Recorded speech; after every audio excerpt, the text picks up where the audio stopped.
I think a powerful thing that we can share with students is the idea of paying attention to the sounds that are around us at any given moment, no matter where we are, to the simplicity of footsteps in snow and the sound of snow falling on the ground right now, fresh snow falling on the ground, the little sound of the clickety-clack of the slightly of the small ice pellets that are hitting the snow. It's just sort of this reminder that music originally comes from the interpretation of things that we hear.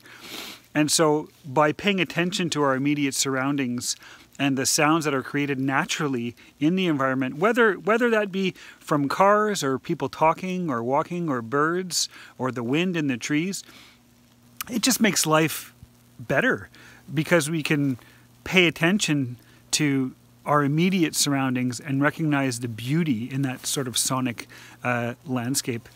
The other idea that I think is very important is that you don't need a lot of fancy equipment to make music or to make sound for that matter. It's just a matter of interacting with your environment. So there are so many things we can use around the house to make sound with, to make interesting noises with. I mean, for instance, these are skewers. I bought this pack of skewers from the Dollarama, and I put them together with rubber bands from broccoli stems. And with this, you can get a great sound off a bucket, for instance.